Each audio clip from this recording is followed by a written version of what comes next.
Right, so this video is going to be extremely trigger sensitive, and I don't want to trigger anything for anybody. It's going to be regarding suicide.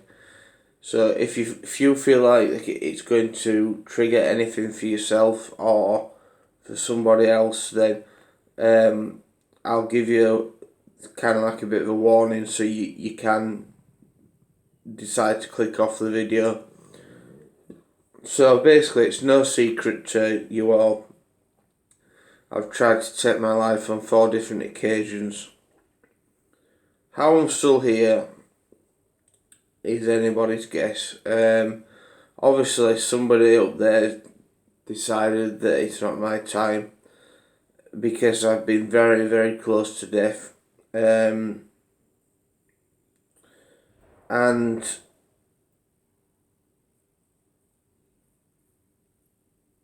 a decade ago, I could if someone would have told me what my situation is now and the amount of times I've tried to take my own life and how serious it got, I'd have told them they were off the head. I'd have said that's not going to happen, and it has.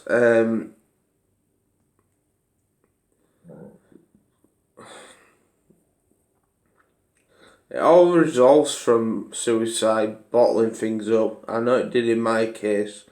It could be to do with different, having mental health problems. It could be bereavement, and that triggering. It could be something in life triggering somebody to take their own life.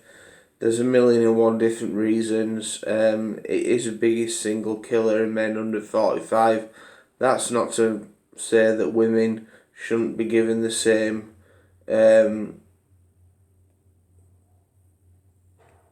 what's the word I'm looking for?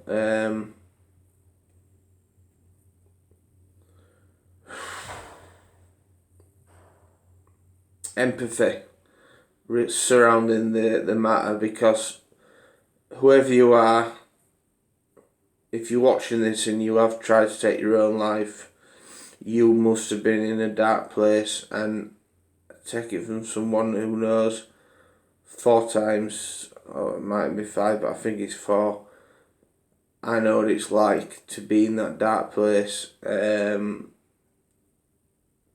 again, I'll go more into personally my own cases in other videos, and what were my triggers. But I'm just trying to keep these videos I'm uploading at the moment as general as possible, just to pique people's interest, because the last thing I want is someone to subscribe and then unsubscribe. But if my content isn't for you and you do want to unsubscribe, then by all means do so.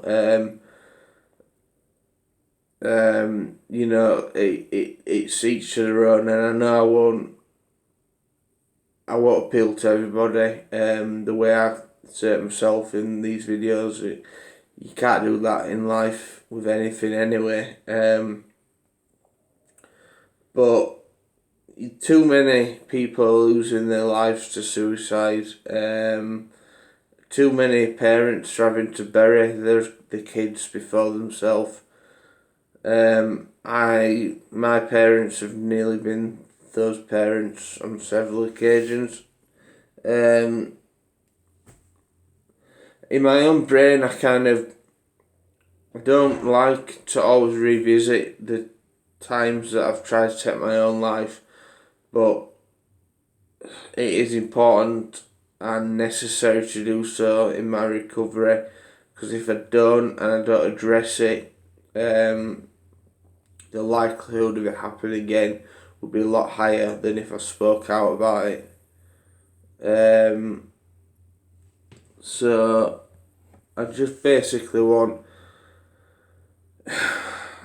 us all to try our best to just come together and get that rate down, and maybe spot the early warning signs. And that's another video which I will be doing at some point. It'll be for people who are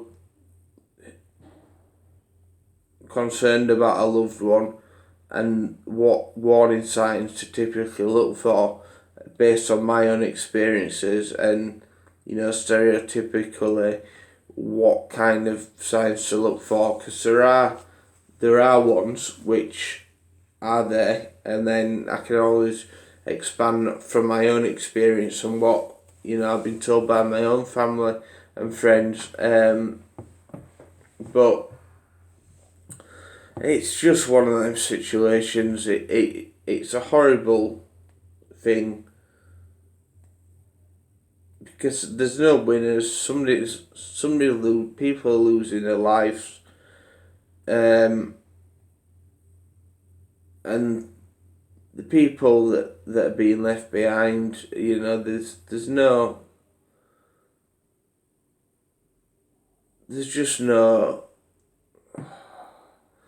no way a parent will ever get over it. And like I say, if you have tried to take your own life, this is not a guilt trip, because I've been that lone soldier, and touch wood, it never happens to me again. I have been that soldier, so I understand. So there's no judgment from my part.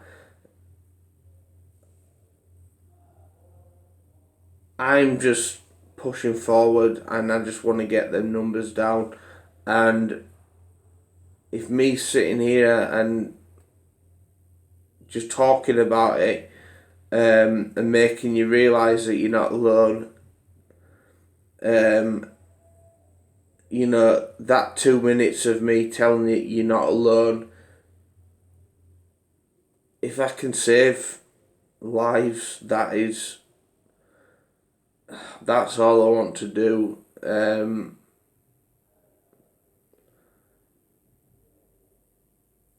As a society, the destruction suicide causes is it's just off the charts. It's off the charts, and it's we need to get that rate down. And I think as time goes by, that rate will get better. We just all need to dig in and work together. And it's, for a lot of people, it is that taboo subject and that elephant in the room. But I think it's quite important to talk and get things out there.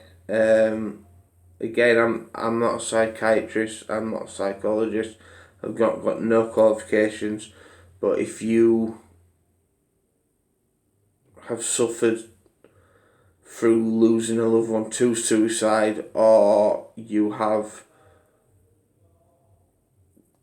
tried in the past and you're struggling to come to terms with it, because again, in my videos coming up for my personal account, I will be giving you my version of how I've been in denial about it.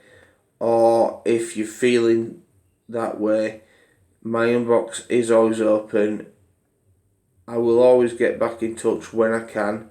Like I always say, I'm in a recovery unit, so I do have my own rehabilitation to be considering, but my inbox is always open. Never forget that. And please do not bottle it up. There is a way, and it's only through good luck and someone realising it's not my time, obviously, for me to be able to be sitting here and having this conversation. Thank you for watching, and I'll see you next time.